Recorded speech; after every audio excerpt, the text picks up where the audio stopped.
Udah masuk? Dimulai.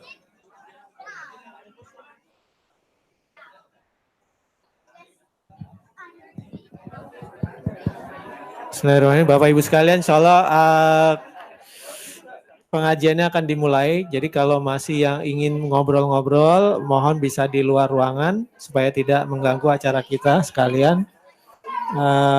Agar bagi teman-teman yang ingin mendengarkan tidak terganggu dengan pembicaraan kita. Jadi mohon ketenangannya agar acara kita bisa jalankan dengan sebaik-baiknya, insya Allah.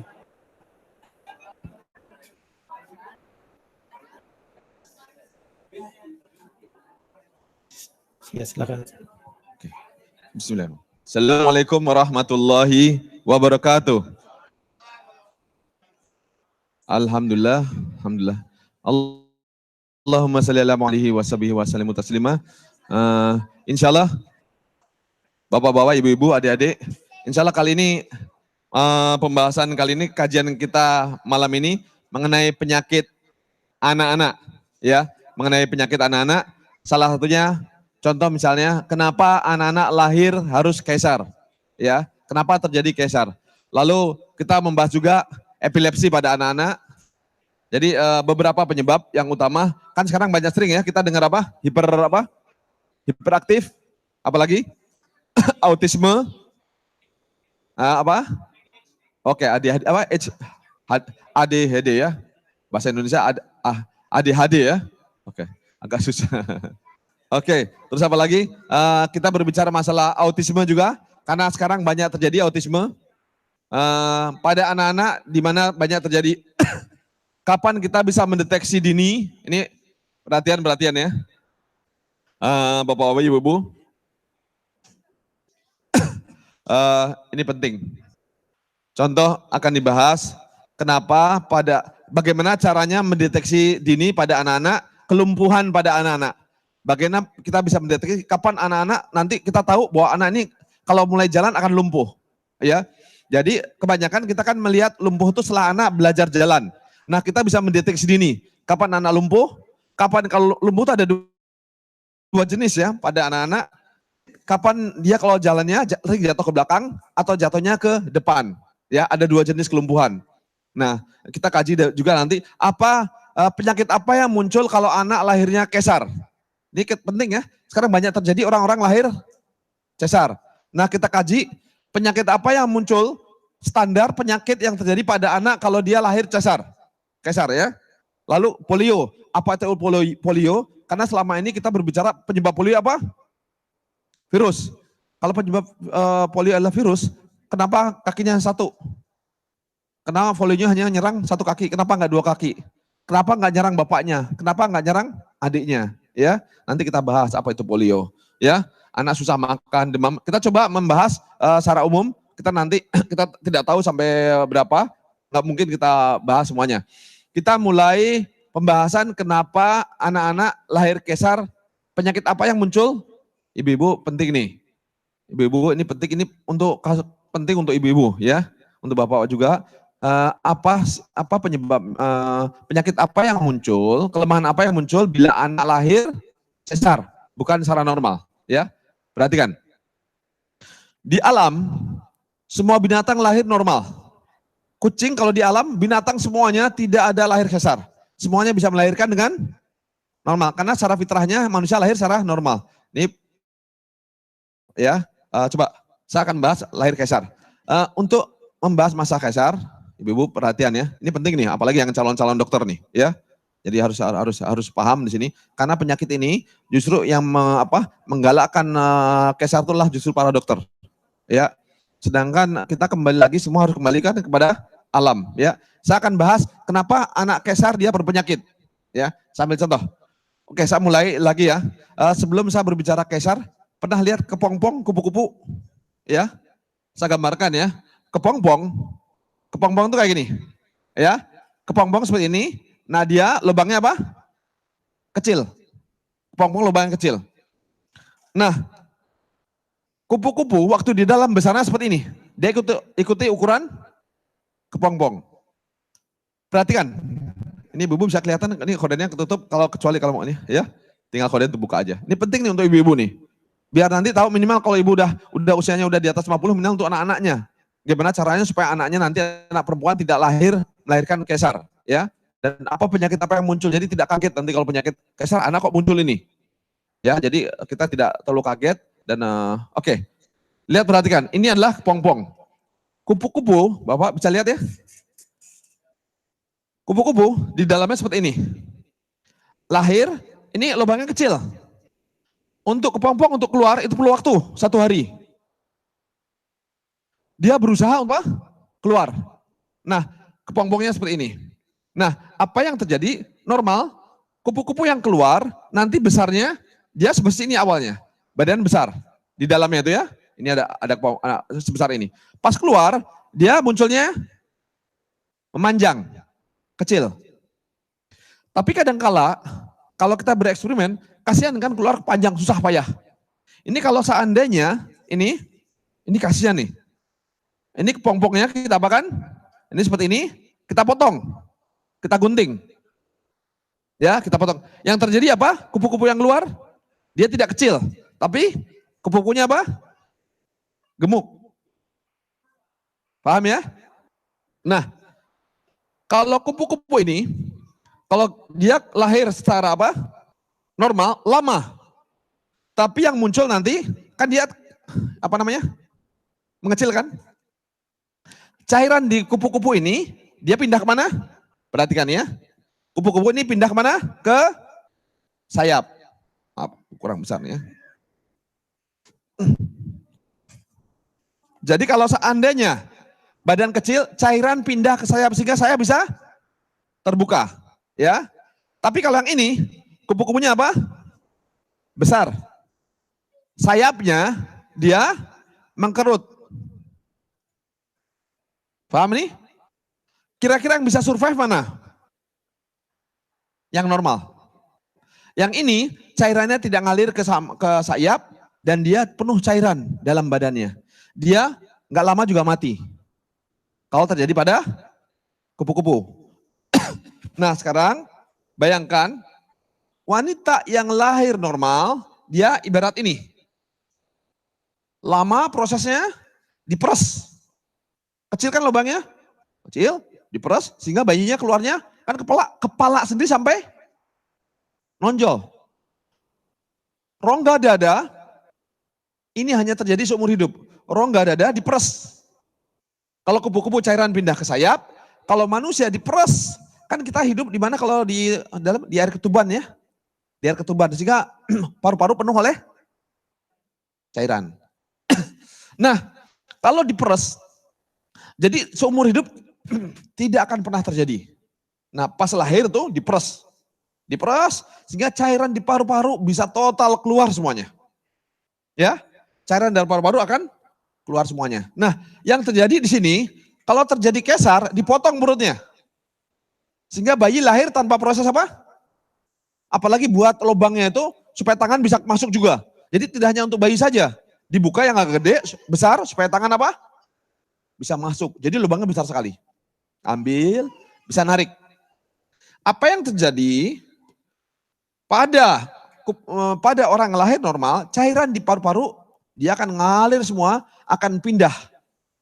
Pindah semua sehingga masuk ke sampai pembuluh darah yang kecil-kecil.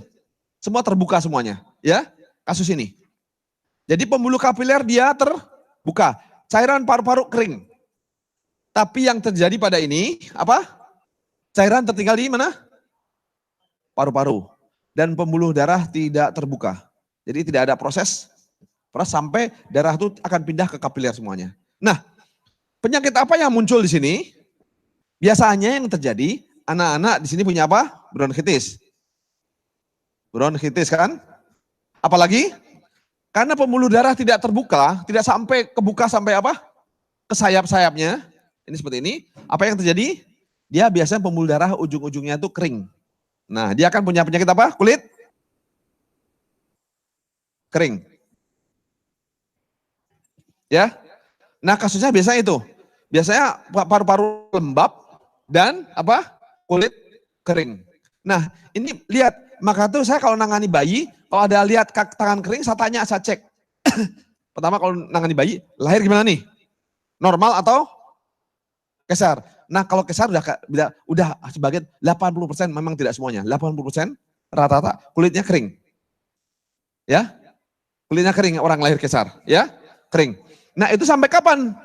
Parpol itu sampai nanti kadang-kadang bisa berlanjut seumur hidup, bisa juga berakhir usia pas dewasa, ya. Jadi kita tidak tahu penyebab yang jelas penyakitnya itu hanya sampai kapan berbeda-beda, ya. Jadi kerugian orang lahir secara apa? Jadi kalau semua kembalikan kepada fitrah. Jangan, kan mode sekarang kan lebih mudah, ya, lebih mudah untuk dokternya, ya. Kalau saya ambil contoh secara logika, secara ekonomi, lahir di bidan itu 2 hari, bayarnya 1,5 juta kalau di Indonesia, ya, 1,5 juta 2 hari. Kalau kesar 15 juta dalam waktu 15 menit. Untuk mana? Untuk yang mana? 15 menit bayar 15 sampai 20 juta. Kalau di bidan biasa 2 hari 1,5 juta. Ya, kalau kita sebagai dokter, spesialis kandungan, milihnya lahir yang mana? Kesar, uangnya besar, bagi-bagi. Langsung motong sebentar, selesai, keluarkan, tinggalkan. Misalnya kerjaan suster. Ya, lumayan dapat besar kan? Motong itu aja motong buka. Ya, kayak motong packing aja, masukkan. Ya, sehingga nah itu memang menguntungkan. Ini bisnis yang menguntungkan. Kesar bisnis menguntungkan untuk rumah sakit, tapi tidak untuk anak, tidak untuk ibu. Ya, ibu dia akan luka. Ya, beda kalau melahirkan dia akan cepat sembuh, selesai. Tapi kalau luka ini akan lebih lama, akan tetap kesakitan. Karena kalau dipotong meridian banyak yang hilang, otot banyak yang terputus. Ya, tidak bisa kembali seperti semula. Oke, ini belajar apa? Masalah ini ya. Saya hapus. Paham di sini ya? Jadi kalau ada anak yang kesar, usahakan. Nah, sekarang pertanyaan, kenapa anak bisa ibu lahir kesar? Nah, kembali lagi seperti kemarin ya. Perhatikan. Kenapa kucing di alam gak ada yang kesar? Anaknya mau 5 sekaligus bisa melahirkan sendiri tanpa bantuan suaminya. Kucing ya, tanpa bantuan pejantannya. Bisa lahir dengan sendiri tanpa bantuan. Kalau kita melahirkan manusia gimana? Udah di rumah sakit, dibantu semuanya, keluar. Udah tuh teriak-teriak lagi kan. Kucing gak ada yang teriak-teriak. 5 anak melahirkan sendiri tanpa bantuan. Ya, tanpa kesar. Kalau kita coba. Artinya apa? Kita sudah kehilangan fitrah sebagai manusia. Nah, kenapa kucing nggak bisa melahirkan secara normal? Perhatikan, zaman dulu kesar itu tidak ada. Orang usahakan lahir secara normal. Karena zaman dulu orang juga lahir badan juga bagus, pinggul bagus semuanya. Jadi perhatikan ya. Ada bisa digambar-gambar ya kaki saya biar kelihatan. Saya kasih contoh, Pak, diturun dikit ya. Sambil contoh ya ke kaki, masih kelihatan. Agak mundur dikit aja. Ya. Nah, saya kasih contoh. Ini, oke. Perhatikan ya. Perhatikan. Kalau kaki pinggul saya normal, perhatikan. Kalau pinggul saya normal, ya, pas menghadap ke depan, tidak ada yang kebuka, tidak ada yang rapat, tidak ada yang ke bawah, semua rata. Rata semuanya ke depan, tidak ke belakang. Nah, ini melahirkan gampang membuka. Ya, saya bisa apa? Bisa membuka. Tapi kalau pinggul saya ke belakang, punya penyakit sciatica, seperti Pak Aiman misalnya, atau yang John yang punya ini. Nah, akhirnya lahir nggak bisa ngebuka tuh, nggak bisa, tuh, nggak bisa ngebuka, kecil. Jadi bukan pinggulnya kecil, tapi pinggulnya melintir. Pinggul mau sekecil apapun juga dia bisa membuka. Ya, yang bermasalah itu kalau pinggul melintir atau ke belakang ini dikit, nih nggak bisa tuh lihat. Kalau kaki kebuka nggak bisa ngebuka tuh, kehalang. Kalau melintir nggak bisa, tuh. Tapi kalau pas, gampang. Paham ya? Nah, kucing itu punya ilmunya. Gerakan kucing gimana? Memanjang. Ya kan? Begini. Kucing punya gerakan sendiri untuk menyelesaikan pinggulnya. Karena dia paham fitrahnya. Kucing hidup sebagai kucing. Nah, manusia seharusnya hidup sebagai manusia. Sehingga tahu caranya. Nah, kapan gerakan menyelesaikan pinggul? Ada di mana? Ada di gerakan? Salat. Ya, fitrah salat. Maka salat dilamakan. Ikuti bagaimana Rasulullah salat. Bertanya kita ikuti, gerakan kita itu. Kalau pinggul pas, semua tidak geser, bisa paha bisa membuka maksimal, pinggul membuka maksimal, bayi bisa lahir normal, tidak perlu kesar. Paham di sini ya? Oke, 1 poin selesai, kesar. Saya hapus ya.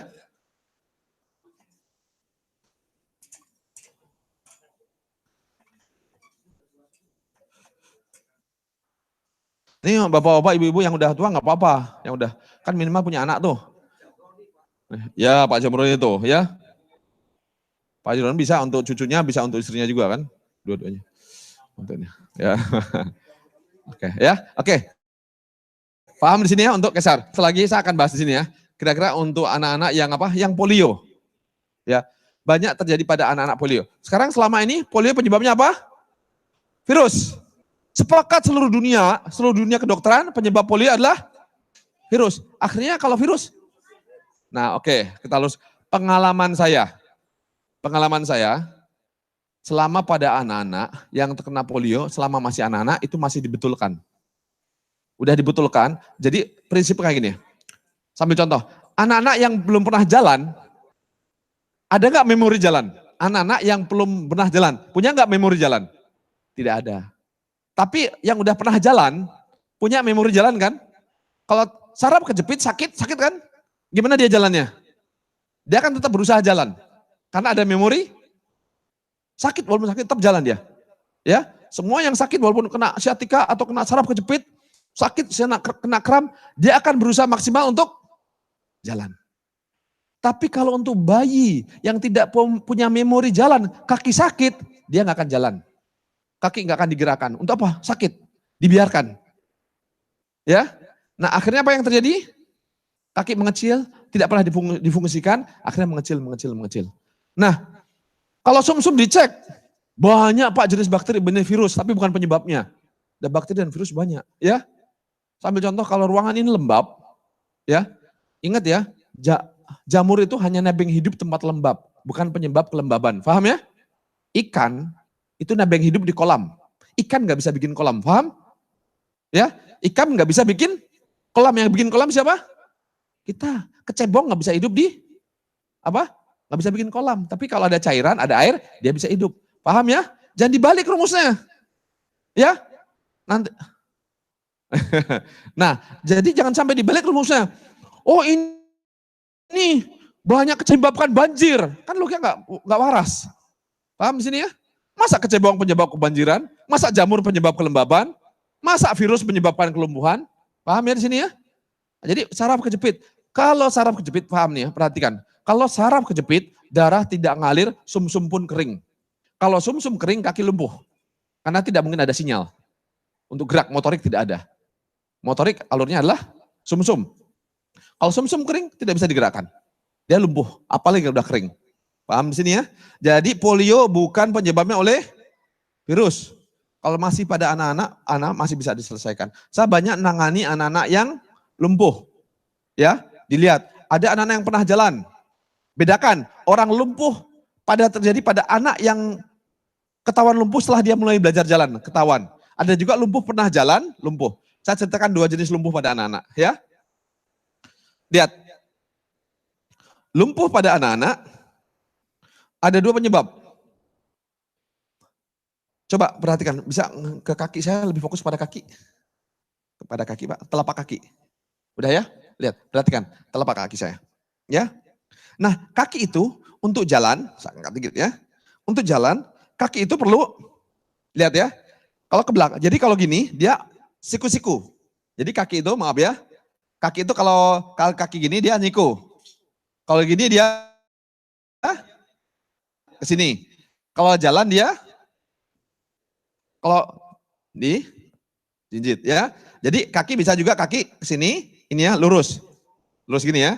Jadi kaki itu ada berapa apa? Kalau digambar tuh kaki lurus bisa gini, dia bisa ke sini sedikit, bisa ke sini. Ini telapak kaki, maaf ya. Telapak kaki. Ya. Dia bisa apa? Kaki itu seperti kayak gini. Ini telapak kaki. Bisa ke sini dikit karena untuk bisa jalan ini harus bisa seperti ini. Untuk ke tengah harus 90 derajat, kalau ke atas harus lurus, ya. Ini cek di sini. Ya. Jadi bayi yang normal, perhatikan kakinya. Bayi belum bisa jalan ya. Perhatikan kakinya. Dia harus bisa 90 derajat, bisa naik sedikit, bisa lurus. Nah, kalau seandainya kita lihat bayi masih digendongan, dicek kakinya. Nah, ini tuh saya biasanya ngeceknya dari situ, mencegah untuk bayi supaya nanti ketahuan kapan bayi ini nggak bisa jalan nih nanti ke depannya. Nah, kalau ada bayi yang kakinya dominan lurus saja, gini. Kaki ini.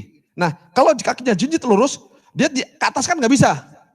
Jadi lurus, ke atas nggak bisa. Jadi hanya ini saja.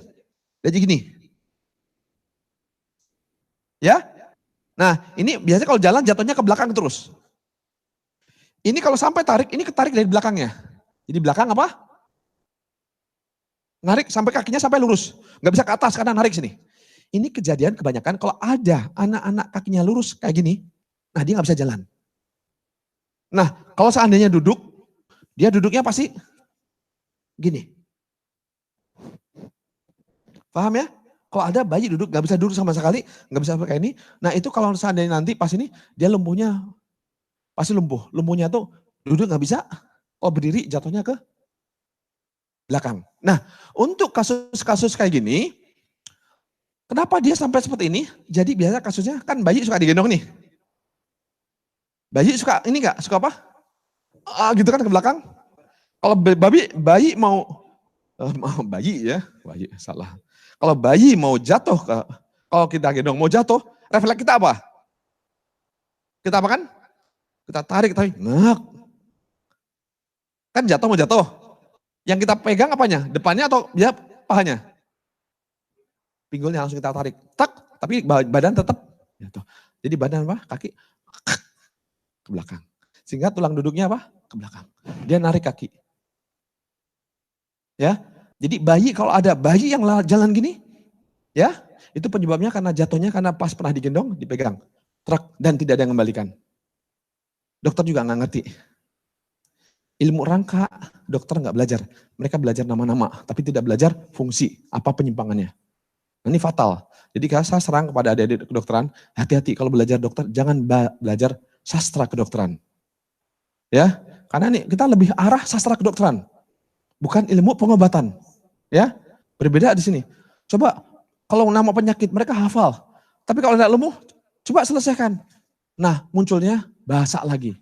Jadi kalau kita datang ke dokter, mau datang ke penyakit, kalau yang keluar bahasa, jangan cari orang bisa ngobati, bukan cari orang bisa berbahasanya. Ya, oke. Nanti coba kalau anak-anak kedokteran, ada anak datang gini, diagnosa apa? Apa yang dilakukan? Ya, bingung. Nggak bisa. Ya, nanti paling di spesialis ke spesialis anak. Spesialis anak juga nggak ngerti. Spesialis ortopedi nggak ngerti juga di otak-otak sini. Ya, gimana? Kiropraktor juga sama dalam beberapa hal. Contoh gini. Jadi permasalahan orang-orang yang sekolahan itu tergantung blueprintnya. Paham ya? Tergantung blueprintnya. Kalau kita nyetak buku, kalau blueprint bagus, hasilnya bagus. Saya nggak nyalahkan institusi sekolahan. Saya nyalahkan yang bermasalah adalah sesuatu yang standar, yang berbahaya kalau blueprintnya adalah tidak standar. Maksudnya tidak selesai. Kalau suatu sekolahan, dia nggak pernah belajar yang saya sebutin tadi. Kalau mereka nggak belajar seperti itu, mereka nggak bisa menyelesaikan. Dan nanti mereka lulus tuh karena mereka menguasai teorinya. Kalau blueprintnya tidak ada, dosennya tidak bisa menyelesaikan masalah, muridnya tidak ada yang bisa semuanya. Paham ya? Kalau dosennya, profesornya tidak bisa menyelesaikan kanker di tempat, semua muridnya tidak ada yang bisa. Ini bahaya apa? Standarisasi ilmu.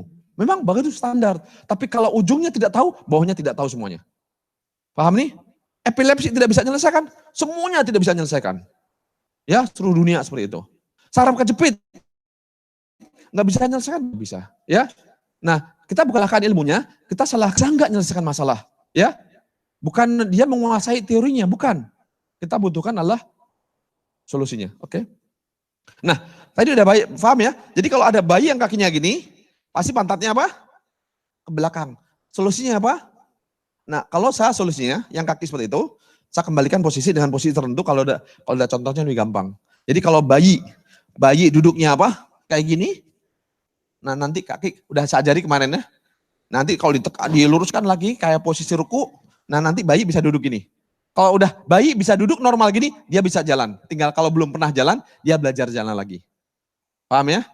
Tapi dia akan bisa jalan lagi. Jadi kalau ada anak yang duduknya kayak gini, nggak bisa gini, ya dia kalau duduk nggak bisa sama sekali. Nah perbaiki sampai dia bisa duduk kayak posisi ruku. Kalau orang bisa ruku, insya Allah kaki normal.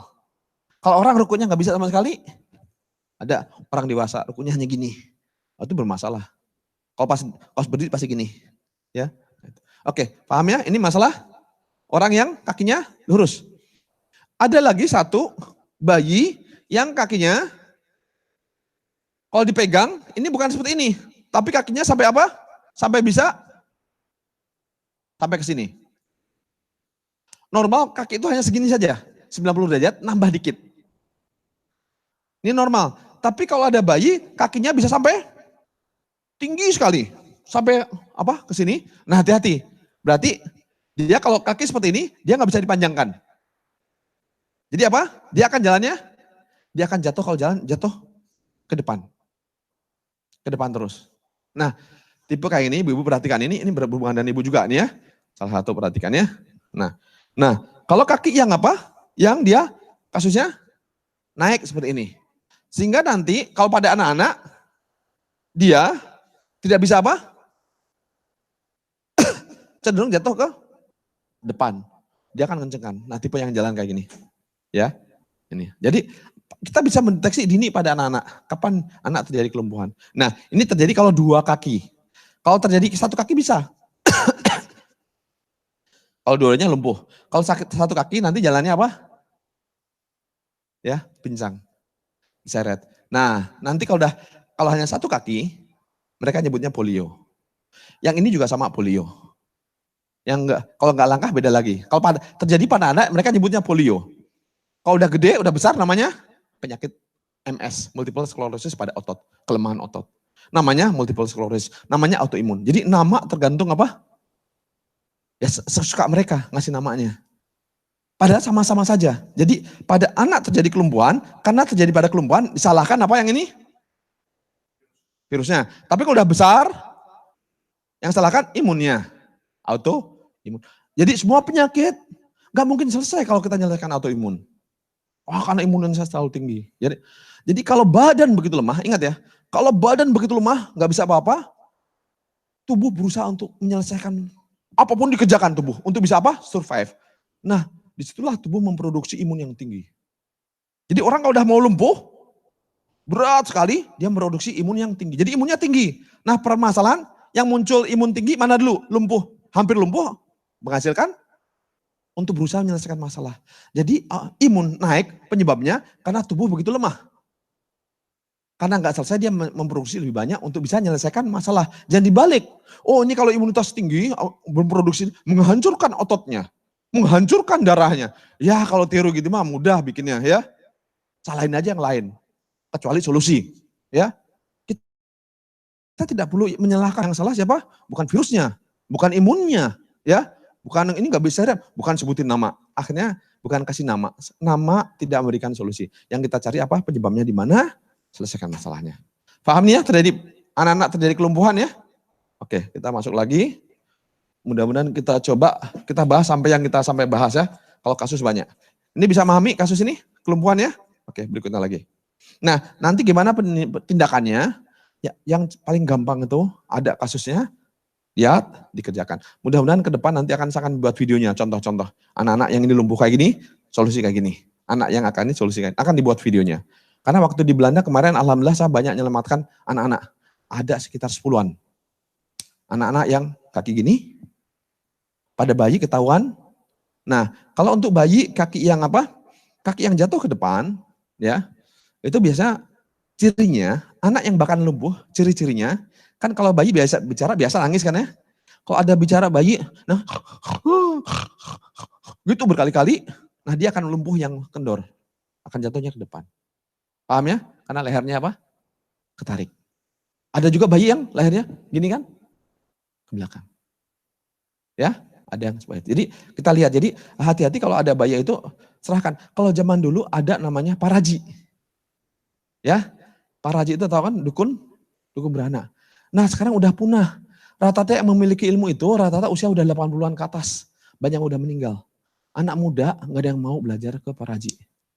Ya, kalau mau belajar milih mana? Diploma kebidanan, ya, akademi kebidanan, sekolah kebidanan, atau belajar ke paraji yang buta huruf.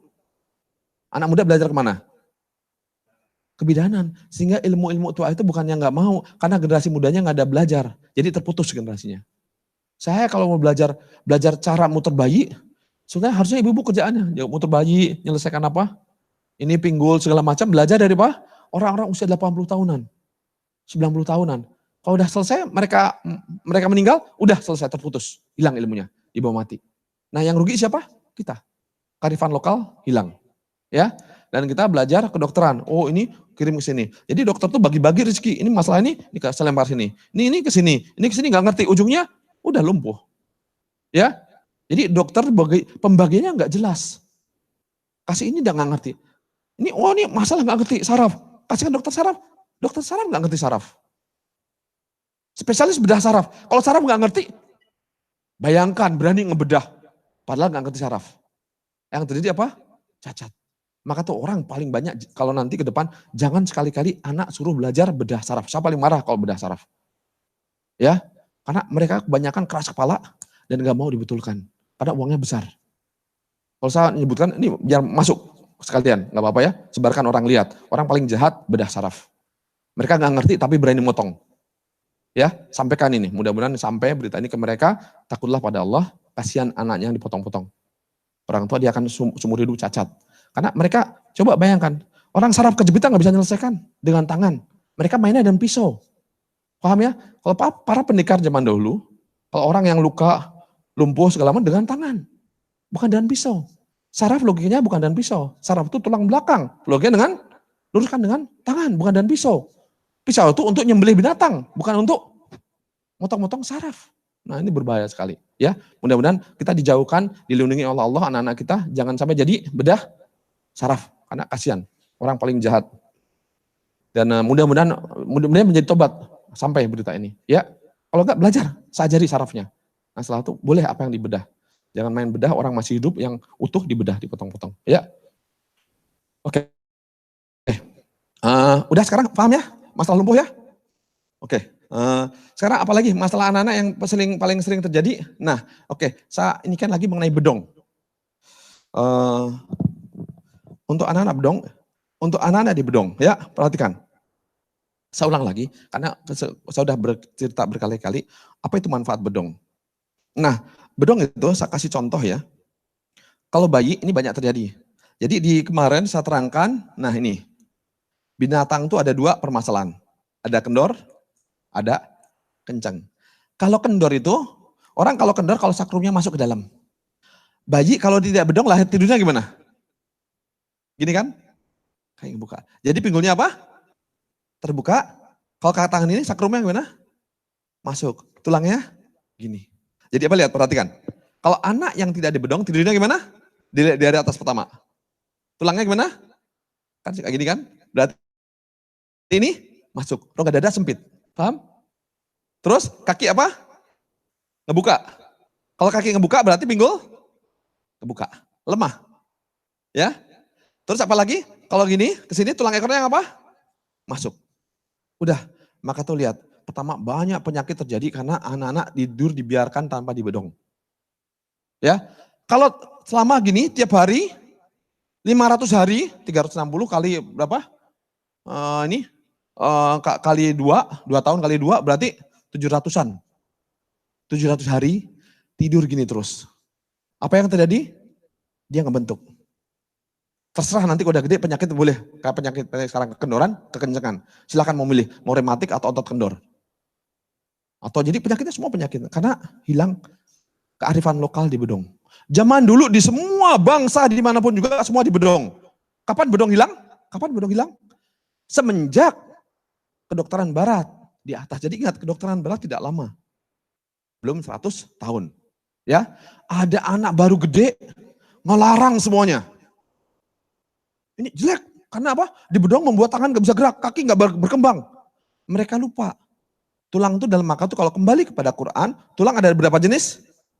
2, tulang belakang dan tulang samping. Yang rusak ini adalah tulang samping.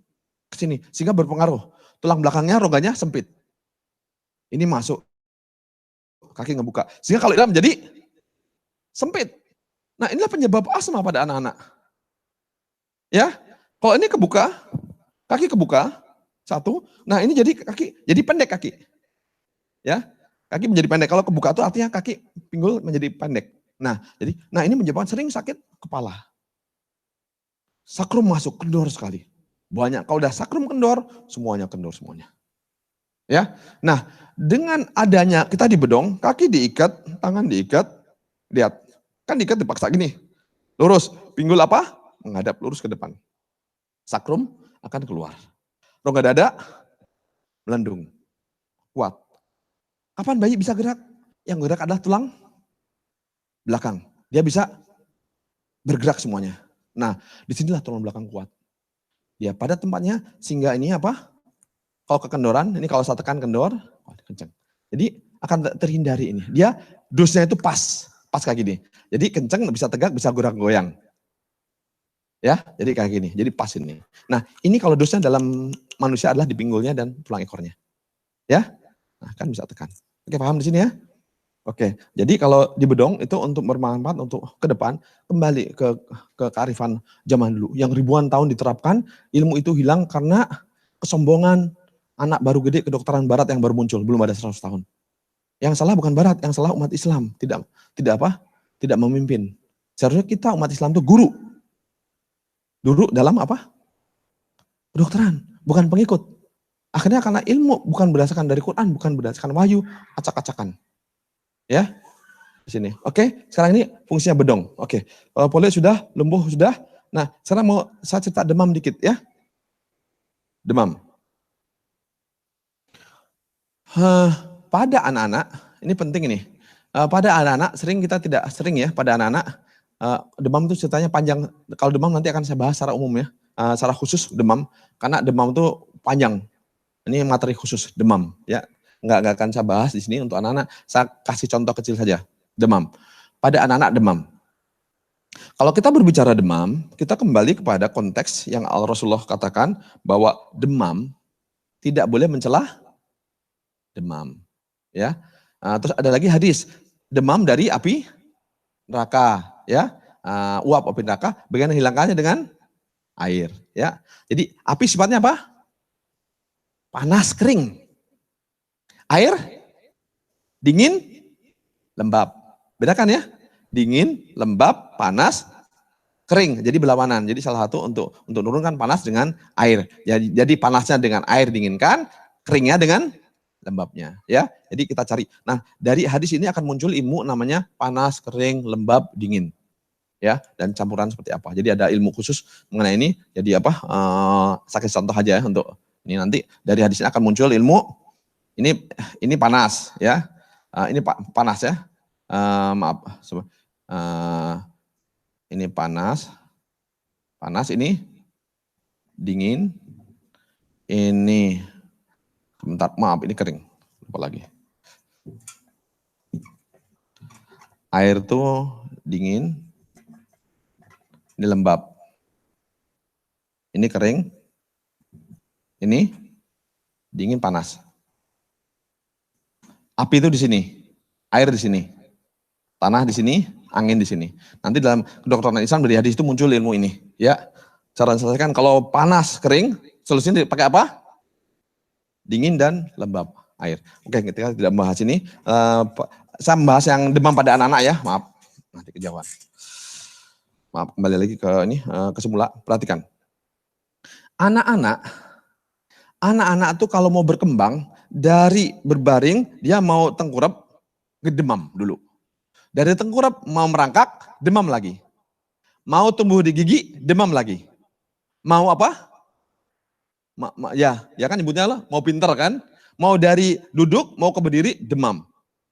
Nah ini perhatikan, jangan, kata Rasulullah ini penting, hadis Rasulullah, jangan pernah mencela. Artinya apa? Demam itu kawan atau lawan?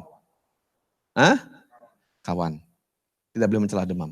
Karena apa fungsi demam? Dia membersihkan besi dari karat-karatnya. Jadi kalau ada pembuluh darah yang apa? Yang banyak karat-karatnya, nah dia akan demam, ini karatnya akan lepas.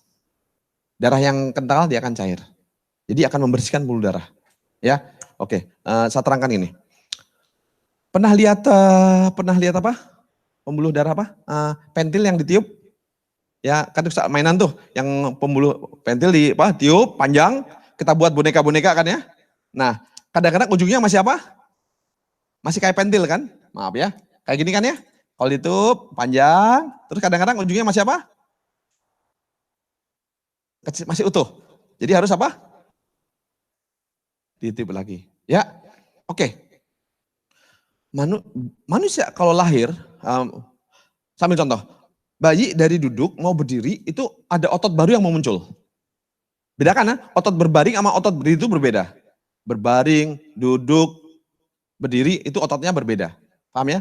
Jadi kalau ada perubahan dari berbaring mau duduk, dia akan muncul apa? Pembuluh darah baru. Ya? Nah, seperti ini. Jadi kalau bayi mau lahir itu mau jalan terjadi udah ini utuh segini, tadi awalnya segini. Begini, ya. Rubah mau dari jalan mau tumbuh gigi, mau katakan kalau orang zaman dulu bilang apa? Mau pinter. Nah, ini gini, dia akan muncul apa? Baru akan muncul ke sini. Ya, paham ya? Nah, orang tua zaman dulu, kalau anak demam ini panik nggak?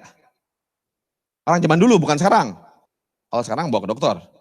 Ya kan? Karena kita udah nggak ngerti, kita fitrah manusia udah hilang. Maka tuh nenek kita hidupnya lebih fitrah, mendekati fitrah daripada kita. Ya, kita hilang fitrah. Sakit dikit panik. Ya, serahkan kepada dokter. Dokter juga nggak ngerti. Ya. Nah, kasih obat untuk penurun dingin, maka tuh bukan diturunkan. Lihat orang zaman dulu ya, perhatikan. Ya. Jadi apa yang dikerjakan orang zaman dulu? Perhatikan. Kalau orang zaman dulu anak panas, pakai apa? Bawang. Diapakan dengan minyak kelentik. Kelapa. Diapakan? Minyaknya ditumbuk. Ya, dengan minyak kelentiknya kelapa, dipanaskan, lalu lumurkan kepada tubuh. Perhatikan. Ini kan otot gini nih. Muncul gini. Sifat bawang apa? Panas dan lembab. Apa? Panas dan lembab. Jadi kalau dengan bawang digosokkan, ini yang tadi kering, jadi apa? Lembab. Kalau kita ingat dulu mainan balon gini, untuk bisa supaya ini gede diapain? Balonnya diapain? Dipencet, di apa namanya? Di apa? Ya, diperut kalau bahasa Sunda ya. Diurut. Set, baru ini apa? Membesar. Jadi kalau diurut ini jadi apa? Jadi bisa jadi normal. Maka tuh dengan bawang orang zaman dulu, oh jadi tugas demam itu, ya tugas demam, oh ini kecil. Tubuh mendemamkan diri untuk apa? Melebarkan ini. Demam fungsinya untuk apa? Untuk supaya yang baru tumbuh dibesarkan. Paham ya? Nah, jadi bukan panasnya turunkan, jangan. Dia memanaskan diri untuk memanaskan ini. Supaya lentur dan ngebuka. Kalau udah selesai tugasnya, demamnya turun. Orang dulu lebih cerdas daripada orang sekarang. Orang zaman dulu dipanaskan, kalau demam dengan bawang, dengan minyak putih, dia diurut dipanaskan, hangatkan tubuh. Jadi demamnya ngambil dari mana? Dari bawang. Diurut, kan kebuka nih. Kalau udah kebuka, perlu nggak demam untuk membesarkan ini? Udah nggak perlu lagi, tubuh nggak perlu demam lagi. Akhirnya tubuh apa? Turun seketika. Paham ya? Jadi caranya tuh bukan panasnya turunkan. Tugas panas apa? Membesarkan pembuluh darah yang baru tumbuh. Ingat ya, tadi anak mau tumbuh. Nah, jadi diurut sehingga kalau udah tumbuh, udah sempurna, panas tidak diperlukan lagi, demam tidak diperlukan lagi. Otomatis dia turun. Mana yang lebih cerdas? Gimana? Panadol muncul sejak zaman pengobatan barat muncul. Ya, gimana?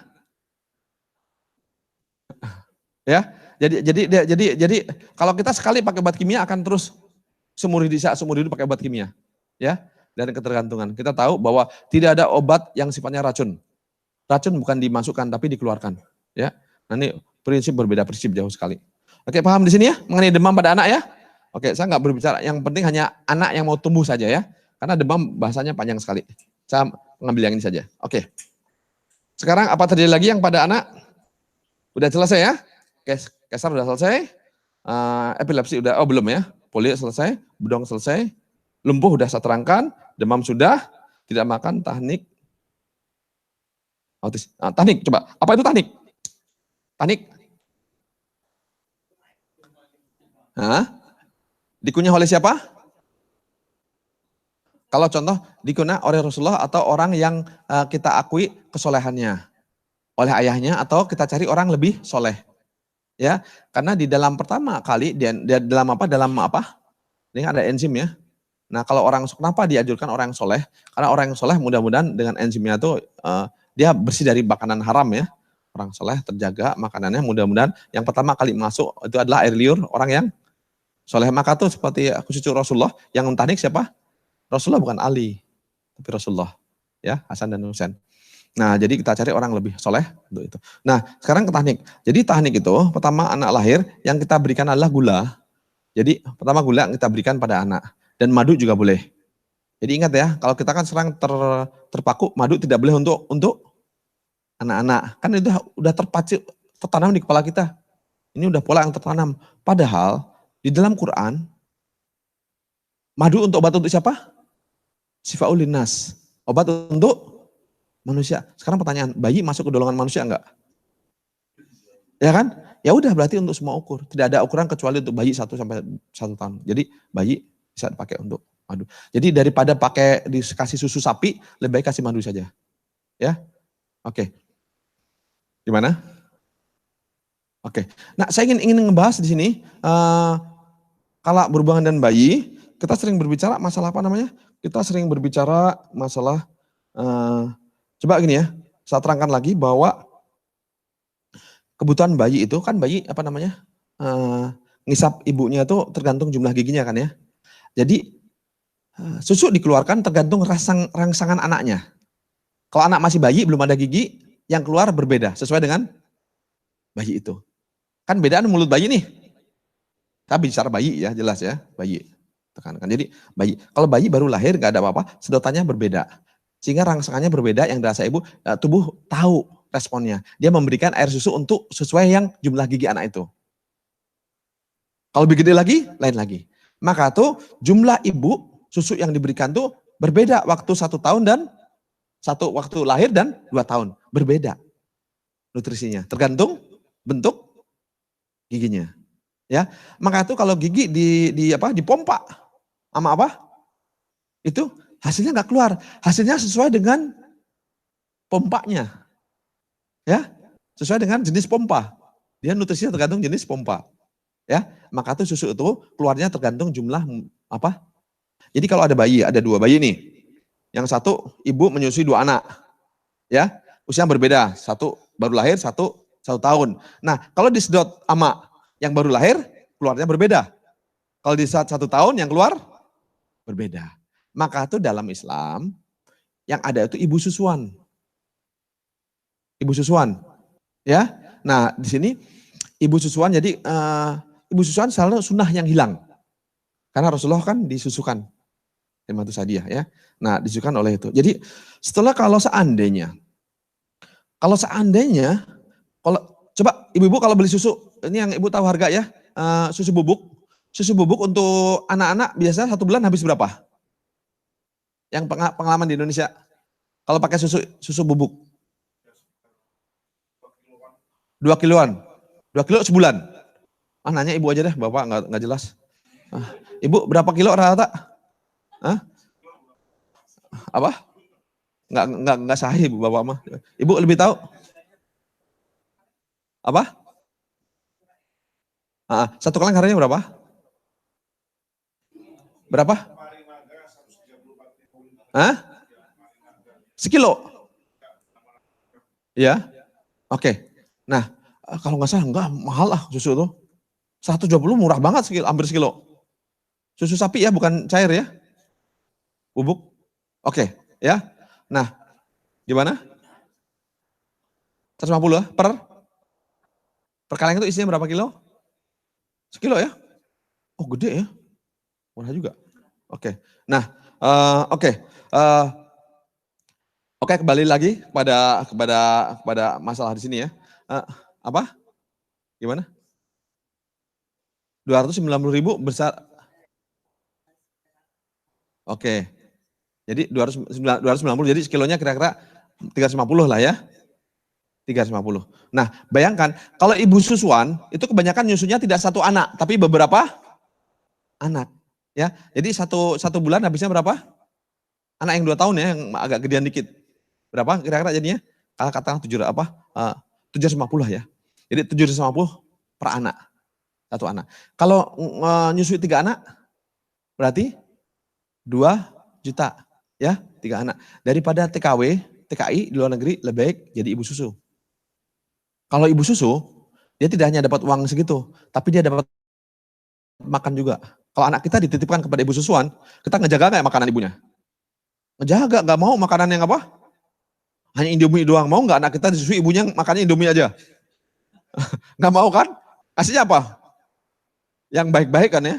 Nah, jadi makanan terpenuhi, ya, dia juga terpenuhi, kesehatan anak terpenuhi. Ya, setelahnya nanti ibu susu itu kalau ada yayasan Halimatus Sadiah, jadi ibu susu harus dihidupkan lagi. Ya, jangan anak itu diserahkan kepada manusia, disusukan oleh manusia, jangan disusukan oleh sapi. Nah itu masalahnya itu ya. Oke, kembali sini tahnik ya. Jadi kalau tahnik isinya itu diberikan yang halal-halal. Nah, yang baik-baik. Tahnik yang utama adalah apa? Tahnik kalau kita memberikan, kan sekarang kita berbicara vaksin, ya. Vaksin itu memberikan apa? Kan kalau bahasa mereka, bahasa positif mereka memberikan apa? Daya imun kan? Kita supaya anak kekebalan diberikan. Nah, sambil orang yang soleh, orang yang sehat, dia punya kekebalan. Ya, di enzimnya punya kekebalan. Jadi daripada pakai orang yang nggak jelas itu, disuntik seperti yang nggak jelas hasilnya, sunnah ada, dikunyah oleh siapa? Ya, bapaknya atau orang soleh atau kakeknya. Nah, dia udah punya kekebalan, enzim kekebalan. Dimasukkan kepada anak. Anak ngambil alih yang bapaknya hidupnya 30 tahun, 60 tahun, kekebalannya banyak, berikan kepada anak. Anak langsung dapat kekebalan dari kakeknya. Yang sudah berapa tahun? 60 tahun. Jadi melakukan percepatan. Jangan suntik ini untuk kebalin, habis anak. Ya, jadi Islam memberikan solusi. Jadi kita kalau ada apa-apa, ada teori baru hati-hati. Ya, pahami dulu sunnah seperti apa. Nah, kajian-kajian seperti ini kan tidak ada. Akhirnya kita bicaranya darurat terus. Semua ada contohnya. Ya, nah akhirnya yang terjadi karena akal manusia. Kalau vaksin yang tentukan siapa? Ya, farmasi. Ya kan, anak vaksin ini. Yang paling bahaya, itu yang paling banyak, paling mengerikan, itu kalau udah negara mafia bermain. Dipukul rata, flu burung, ingat ya flu burung dulu di Indonesia? Nah, jadi satu orang karena diisukan flu burung. Jadi kalau berbahaya kan, nah jadi gimana caranya? Gimana caranya supaya orang divaksin? Jadi itu proyek per negara. Negara ada berapa juta? 200 juta. Beli 200 vaksin. Nah anaknya ada berapa? Dikasih vaksin. Nah beli itu. Indonesia beli. Yang nggak mau tuh Turki. Flu burung di Indonesia waktu ada gejala flu burung dulu. Ingat tuh, beritanya berapa lama tuh? 2 minggu berturut-turut di semua televisi. Semuanya 2 minggu berturut-turut. Panik gak masyarakat? Panik. Akhirnya masuk. Dan TV kan milik mereka. Jadi dirubah dulu mindset orang, mereka jualan. Enak jualannya, main dedet. Berapa penduduknya? 200 juta, nih sekian. Berapa penduduk? 10 juta, kasihan. Kasih. Hanya negara yang berdaulat, yang berwibawa yang menolak. Ya, dulu Indonesia juga kayak gitu. Amerika mau ngirim ke Batam, ini akan viral kalau ketahuan nggak saya teruskan nanti. Viral malah kena lagi ya. Oke. Nanti udah masalah itu. Oke. Oke, kita berbicara yang lain. Nah, udah paham sekarang nih? Demam. Saya berbicara sedikit mengenai autis. HDHD. Apa kalau bahasa ini? ADHD. Ya. Karena itu biasa H, tidak H. Kalau Belanda kan H biasa, bukan H. Ya. Oke. Jadi agak aneh. ADHD ya. Oke. Lihat, perhatikan. Saya banyak nangani anak-anak yang ADHD, yang hiperaktif. Jadi dia gerak terus. Nah, biasanya anak-anak yang hiperaktif, dia di dalam ototnya kekencengan. Kenceng dia. Kencang dan dia gak enak kalau diem sakit. Nah, jadi untuk itu dia gak bisa diem. Jadi harus gimana? Harus gerak terus, baru nyaman. Gerak, sana. Dia gak bisa tidur, gerak. Jadi dicek orang-orang yang ADHD, lihat. Bukan dia ingin gerak terus. Mana sih ada orang mau gerak terus? Kita juga nggak mau kan, capek. Ya, maka itu anak-anak hiperaktif dilihat. Nah dilihat, coba kalau anak autis pernah lihat yang tangannya gini? Ya, gini kan? Kenapa? Dia ngendorkan tulang sini yang kenceng, leher kenceng, diginikan. Enak dia, nyaman. Digerakkan gini. Nah, karena saya kenapa bisa bicara kayak itu? Karena saya tiap kali nangani orang-orang yang sakit, saya cek kesalahan di mana. Kenapa tangan gitu? Saya cek tangan gitu, oh ya, saya coba saya luruskan di sini. Pas sudah gitu tangannya berhenti dia, nggak mau gitu lagi. Pas waktu duduk, nggak nyaman langsung gini terus kayak mau terbang. Tapi setelah diluruskan, berhenti lagi. Posisi diperbaiki, pas di posisi kayak gitu dia gini lagi. Jadi tangan gini dia untuk mencari solusi supaya nyaman di sini. Nah, sekarang pertanyaan, kenapa anak-anak bisa autis bisa sampai sibuk dengan dirinya sendiri? Nah, saya kasih gambaran ini. Ini sekarang banyak terjadi, ya. Banyak terjadi. Dulu normal 1 juta banding 1. Normal lah. Kesalahan dalam apa? Ini ya, wajar. Tapi kalau sekarang udah nambah. Sekarang 50 banding 1, bukan 1 juta. 50 banding 1, peningkatan tinggi sekali. Oke. Pernah sakit gigi? Sakit kan ya? Kalau sakit gigi, kita bisa nggak empati ke orang lain? Bisa nggak sakit gigi nyut-nyutan baca buku? Pusing, berat, pusing luar biasa. Bisa baca buku? Ya, bisa memperhatikan orang? Bisa memperhatikan sosial? Ya bisa. Anak yang autis, kebanyakan mereka punya permasalahan sejak lahir. Dia sakit kepala luar biasa, kencang luar biasa, tidak nyaman. Atau stres, ya, beban berat sekali. Hanya kita tidak tahu karena bayi udah seperti itu. Akhirnya apa yang terjadi? Dia tidak punya kemampuan untuk memperhatikan sekelilingnya. Yang dipikirkan apa? Dia sendiri sakit bilang gitu. Mau makan, lapar, makan. Dia hanya bisa memikirkan dirinya sendiri. Kayak seperti bapak sakit gigi. Bisa mikirin orang yang ini apa? Marah-marah terus ke orang lain kan? Kalau orang ini dikit, dielus dikit, dipukul. Ya, menyerang, gigit, macam-macam. Ya, jadi pada prinsipnya kita selama ini berbilang orang migran itu hanya orang tua, orang depresif hanya orang tua. Ya, orang sakit ini hanya orang tua. Orang tegang hanya orang tua. Ini bisa terjadi pada bayi. Maka orang itu semua di situ. Ketegangan. Nah, ilmu di dunia kedokteran tidak ada ilmu yang namanya, kalau kita kan paham kedokteran Islam, kalau nggak kendor kenceng. Ya. Nah, apakah anak-anak tidak bisa rematik? Bisa, bayi bisa rematik. Dia bisa fibromialgi. Semua yang dimiliki orang tua bisa terjadi pada anak. Kalau dia pas lahir udah seperti itu, dia hilang kemampuan belajar. Ya kayak kita sakit aja. Nah, maka tuh untuk anak-anak itu, dia kehilangan masa-masa produktifnya untuk mempelajari lingkungan. Maka itu seperti autis diperbaiki, sedini mungkin. Supaya punya kemampuan apa? Memperhatikan lingkungan. Dia bisa belajar, informasi bisa masuk. Paham di sini ya?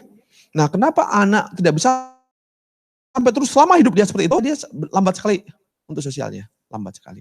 Ya, saya bisa berbicara autisme karena anak saya 2 autis, 2 yang paling besar. Kita paham. Nah, yang pertama saya bisa nolong, nyelamat. Yang pertama nggak bisa. Karena dulu, waktu awalnya karena step saja. Tapi saya tahu sekarang, saya banyak menyelesaikan anak yang step dan epilepsi. Banyak yang saya selamatkan. Tapi anak saya ngalami. Dulu pas datang, maka itu saya kenapa kalau udah berbicara masalah dokter saraf, saya emosi sekali. Ya kan? Karena dokter saraf itu hanya bisa ngasih obat 3 jenis. Kalau otot kencang, kasih obat kendor. Kalau kendor, dikencangkan. Kalau sakit, dibius. Gitu bahasanya. Sakit, dibius. Udah, diem. Ya. Jadi kalau anak hiperaktif dikasih obat supaya diem, saya obatnya bukan untuk anaknya, tapi untuk siapa? Untuk orang sekitarnya biar nggak ganggu. Paham ya? Jadi ingat, obat itu diberikan bukan untuk anaknya, bukan selesaikan problemnya. Anak hiperaktif kasih obat supaya dia diem. Jadi obat itu tujuan untuk siapa? Ngebantu siapa? Ngebantu orang lain, bukan anaknya. Hiperaktif pelajari. Kenapa dia nggak enak badan? Dia harus gerak terus. Kenapa nggak bisa diem? Kekencengan. Dengan gerak dia akan lentur. Baru selesai. Nah itu seharusnya kita bijaksana menyelesaikan. Karena kebijaksanaan kita tidak, kearifan lokal hilang. Kita melihat anak, diselesaikan dengan obat semuanya. Hancur anak seumur hidup. Nah saya ngalami, saya berbicara di sini karena anak saya paling besar, sekarang 25 tahun. Ya, nah sekarang ya alhamdulillah saya sekarang solusi Quran. Tiap hari sekarang bisa baca Quran 7 juz per hari. Nah untuk memperbaiki, selesai yang rusak diberikan obat. Saya ingat gini, dulu waktu pas untuk spesialis anak, dikasih obat, hanya epilepsi awalnya kan. Normal biasa, sebelum dikasih obat masih bisa bicara normal. Masih tahu, walaupun 6 bulan udah bisa kenal papa, mama bisa. Mata masih normal. Nah, itu dikasih obat. Jadi obatnya untuk anti stunting, diberikan obat, tiap hari diberikan 2 kali. 1 sendok teh gitu kan, masukkan. Suatu ketika, saya nggak sengaja, sendoknya saya pakai untuk apa? Bekasnya saya pakai untuk ngaduk teh. Itu nggak enak di kepala. Kayak fly, nggak enak aja. Ya nggak sampai tapi nggak apa? Ini apa nih kok kayak gini? Pas dicek dari sendoknya. Orang dewasa kayak gitu. Bekas sendoknya, ingat ya, bekas sendoknya tanpa isi. Paham di sini? Nah ini diberikan kepada anak 6 bulan. Dengan isi. 2 hari sekali. Paham? 2 hari cukup untuk membuat kita fly. Ini bayi 6 bulan ya, bukan orang dewasa. Saya kena sendok bekas sudah gak enak kepala. 6 bulan. Tiap hari, 2 hari, seminggu, sebulan, 1 tahun, 2 tahun, 3 tahun, 4 tahun, 5 tahun. Hancur gak? 6 tahun. Hancur gak? Hancur semuanya. Saya sekarang berusaha untuk memperbaiki. Menebus kesalahan pada anak.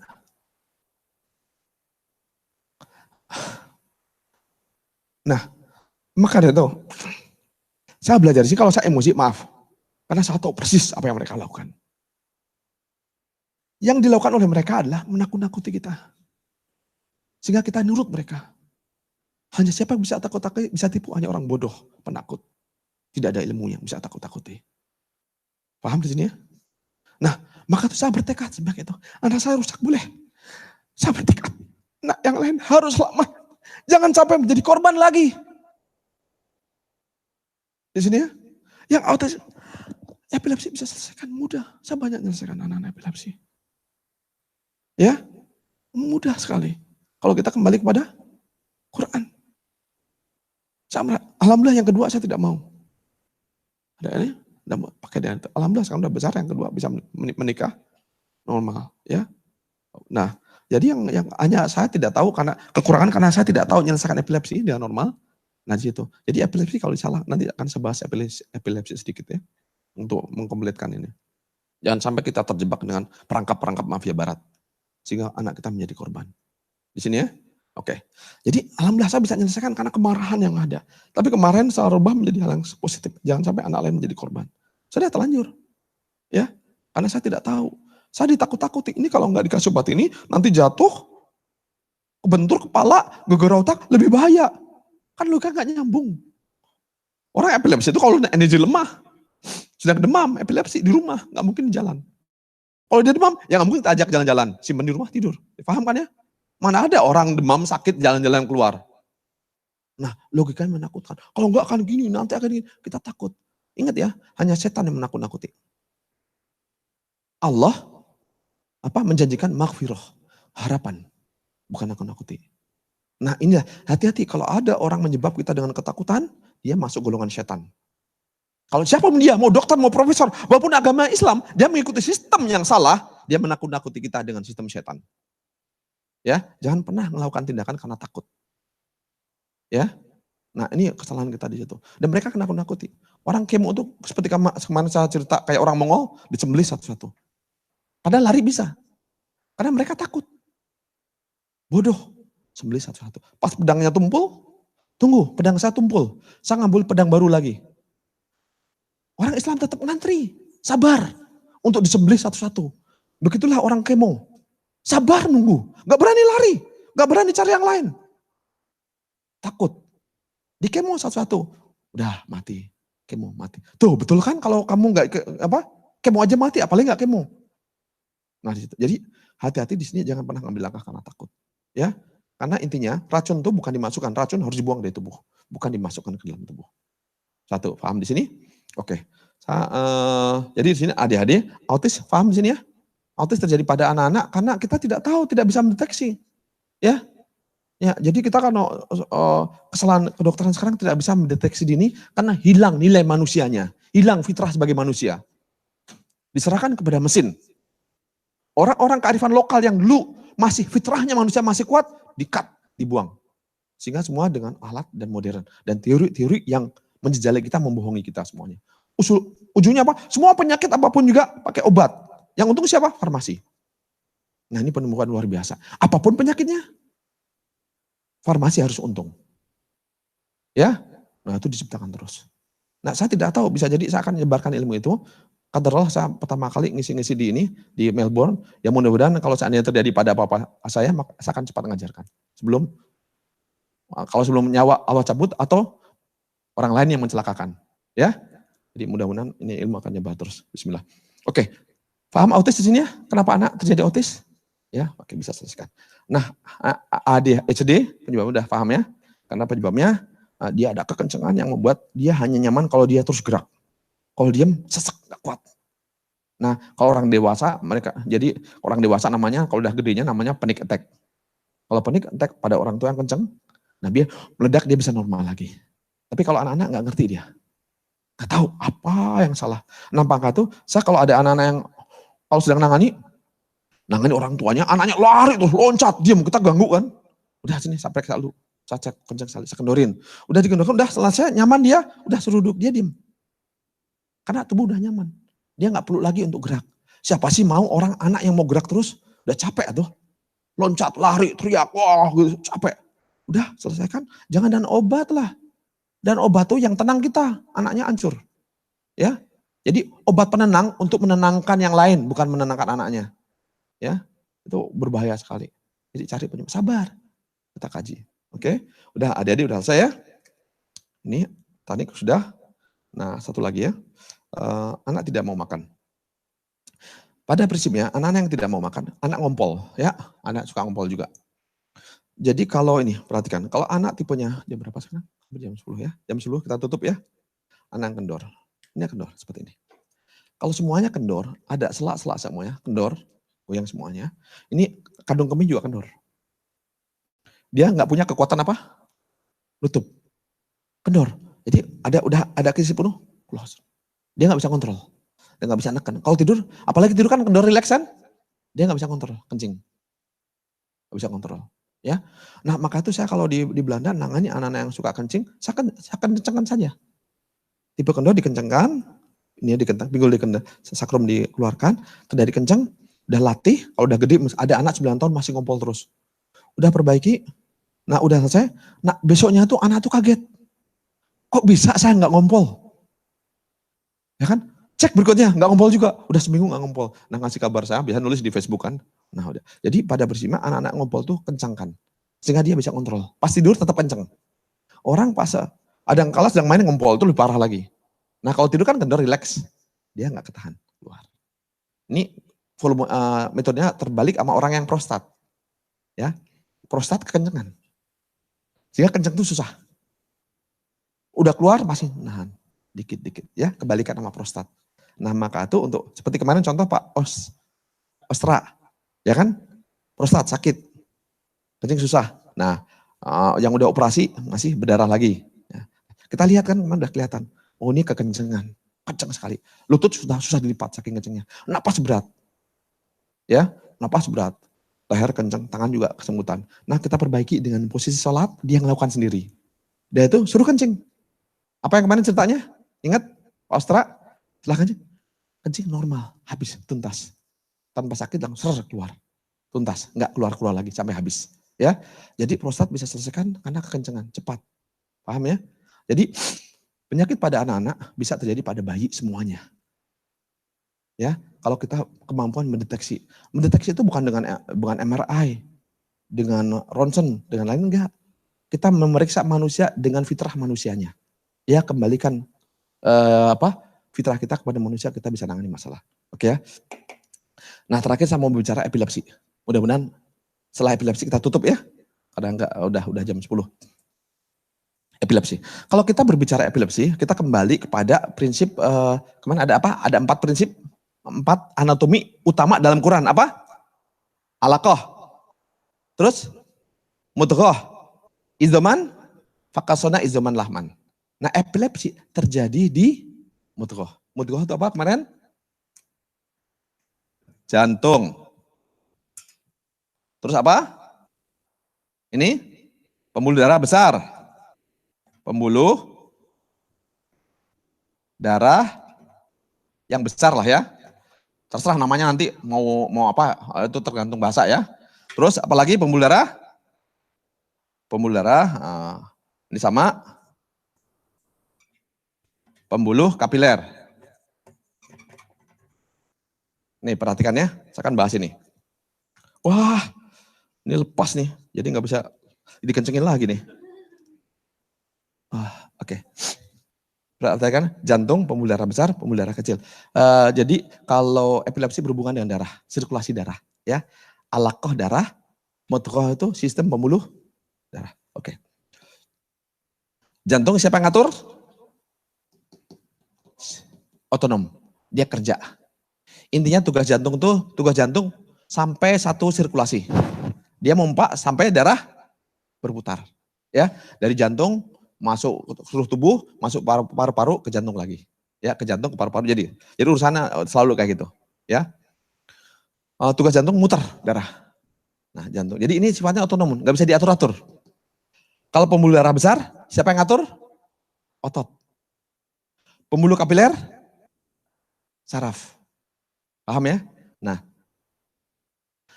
Oke, jadi ada 3. 1, 2, 3. Yang normal ototnya tidak kendor, tidak kenceng. Kapilernya, sarafnya, tulang belakang tidak bermasalah. Di bedong kan tulang belakang untuk tulang belakang ya. Kalau anak di bedong tulang belakangnya bagus, kokoh. Dia lentur tulang belakangnya. Karena anak di bedong gerakannya, dia yang gerak apa? Karena tangan diikat, kaki diikat, dia nggak bisa gerak. Dia dipaksa untuk apa? Menggerakkan tulang belakangnya. Kan muter-muter tuh. Jadi tulang belakangnya lentur. Kalau tulang belakang lentur, di tulang belakang ada apa? Ada saraf. Sehingga sarafnya normal. Kalau pada keadaan normal, jantung normal, pembuluh darah normal, ini normal. Ya, darah sirkulasi dengan baik. Nah, sekarang pada epilepsi. Pada epilepsi terjadi kebanyakan pada apa? Anak yang ototnya kekendoran. Kendor. Dia kendor sekali. Kalau otot kendor, berarti ini ada ototnya enggak? Kan ini dengan otot nih. Berarti ototnya lemah. Paham ya? Jadi jantung mompa, kalau otot lemah berarti dia mompa lebih tinggi. Kalau saraf normal, kita bicara ini. Jadi yang kedua, ini pembuluh darah diatur oleh otot. Pas ada otot yang kekendoran, otomatis jantung mompa tinggi. Ini ketegangan kurang.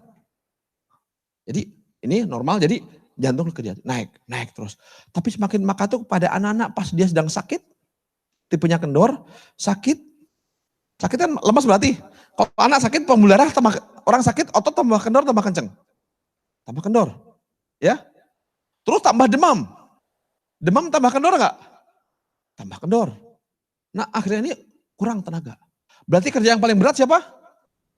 Jantung. Tapi anak sedang sakit. Jantung kuat enggak? Enggak kuat, lemah. Bayangkan, ini lemah, ini semakin berkurang. Tapi dia harus muter. Berarti kalau enggak dilanjutkan ini bisa kolaps sistem. Kalau udah kayak gitu, kan yang penyebab utama apa? Pembuluh darah besar apa? Otot kendor sekali. Nah, akhirnya yang dilakukan tubuh apa? Karena kendornya sekali, ini udah enggak kuat, langsung masuk autopilot dalam tubuh. Yang dikerjakan apa? Karena ototnya enggak ada sama sekali, jantung mau naik. Nah, lihat, orang-orang kendor, perhatikan seperti Pak Iman, Pak Jamroni ya. Lihat, dia bisa sampai 230. Orang kendor tuh biasa sampai 280. Orang kendor bisa tinggi sekali. Orang kalau pas badan kuat bisa naik sampai 280 enggak apa-apa. Ya, dia naik karena ini kendor sekali. Maka kita akan solusikan apa ininya? Ototnya diperbagi, dikencangkan. Ya. Jadi nanti ini jantung turun. Ya. Pada anak-anak dia nggak mungkin mompa 280. Nggak mungkin kan? Karena dia nggak cukup. Jadi akhirnya ngambil otot. Penyebab utama apa? Supaya ini ringan, apakah ini tubuh ngapain? Menegangkan diri. Untuk apa? Supaya ada ototnya. Supaya ini bisa turun. Tinggal sirkulasi tertolong. Paham ya? Jadi ada 1, 2, 3. Memberikan kontribusi. Pas di sini pembuluh darah otot. Ini kan diatur oleh otot nih. Ini oleh otot. Ini otonom ya. Otonom gini ya. Udahlah otonom lah ya. Kapiler oleh saraf. Otonom, ini otonom ya. Nah, jadi pada anak-anak terjadi dia terlalu kendor, kekurangan maka tuh terjadi ini anak-anak tuh pas terjadi epilepsi kapan? Pas dia kendor, dia sedang sakit, imunitas sedang lemah, ya, jantung pun lemah, nggak bisa muter. Apa yang tertolong? Penyebab ini utama. Ya udah, akhirnya dia karena terlalu kendor, otot mengencangkan diri, menegangkan diri, sehingga tertolong bayi. Nah, paham kan ya? Sekarang pertanyaan, step itu baik jahat, epilepsi baik jahat, tegang, baik. Yang salah siapa? Kendor. Ini yang diperbaiki. Kalau epilepsi diturunkan, otot jadi permasalahan orang epilepsi udah kendor kan ya? Dikasih obat untuk mengendorkan. Paham? Permasalahan epilepsi apa? Kekendoran. Nah, dikasih obat, jangan. Tubuh udah bekerja keras untuk menegangkan supaya darah sirkulasi. Disalahkan tegangnya. Dikasih obat supaya kendor. Akhirnya apa yang terjadi? Kendor. Akhirnya darah tidak sirkulasi. Otak tidak kena dapat darah. Maka tuh mental akan terbelakang. Itu yang terjadi pada anak saya. Ya, karena saya tidak tahu. Dipakai itu untuk obat untuk penenang. Penenang itu atau mendorkan semua otot. Paham di sini ya? Jadi prinsipnya karena otot kekendoran, nggak ada tenaga, tubuh mengejarkan diri supaya sistem jalan. Nah, oleh kita, ini step penjahatnya nih penyebabnya. Dihilangkan, dihancurkan sistem menegangkan diri itu. Ya, karena tubuh prinsipnya tidak akan mencederai dirinya sendiri. Yang dilakukan tubuh adalah kebaikan tubuh supaya tidak tambah hancur. Paham ya? Jadi nggak ada autoimun itu tidak ada. Karena bukan dia penyebabnya. Paham di sini ya? Jadi jangan salahkan. Step, kenapa sebabnya dia menyetepkan diri? Kenapa dia menegangkan diri? Jadi bukan epilepsi yang diserang. Maka tuh kalau saya nangani anak-anak yang epilepsi, banyak yang selesai. Karena masalahnya masalah kekendoran. Ini dihilangkan kekendorannya. Apa yang terjadi? Tambah kendor. Akhirnya apa? Darah tidak sirkulasi dan normal. Otak kena korban. Nah, maka tuh dia terbelakang perkembangan otaknya. Ya, paham di sini ya? Epilepsi. Mudah-mudahan kita menjadi ilmu untuk kita semuanya. Dan udah jam 10 persis. Mudah-mudahan kita nanti berikutnya kita bahas ilmu-ilmu yang lain. Mudah-mudahan saya bermanfaat di sini ilmunya. Dan ini kajian-kajian baru yang alhamdulillah saya tidak berbicara kecuali kalau sudah saya lakukan. Ya, jadi mudah-mudahan jangan sampai bicara ini itu tiru doang. Ya, karena kemarin udah banyak kita buktikan semuanya pada kasus ibu-ibu semua selesai. Jadi kalau berbicara sudah enak karena bukti memang ada. Ya, insya Allah begitu kita tutup sama-sama dengan doa kafaratul majelis. Subhanallah.